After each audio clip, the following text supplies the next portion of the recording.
Уламжлалт гүйцэтгэлийн системүүд нөсөр удаан бас үр дүн багтай. Ихэнх байгууллагууд жил тутмын төлөвлөгөөтэйгөө уялдуулаад улирал бүрийн гүйцэтгэлийг дүгнэдэг.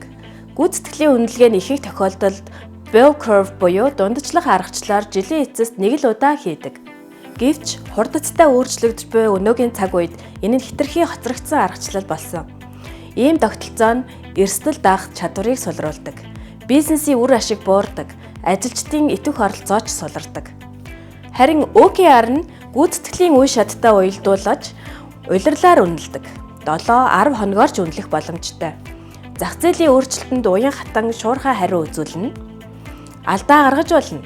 Хамгийн гол нь түүнээсээ шуурхай суралцаж, дараагийн оролдлого нь илүү өндөр амжилтанд хүрэх туршлага болон дархлааг бий болгодог. OKR-ийн бас нэг онцлог болвол ил тод хүртээмжтэй байх зарчим.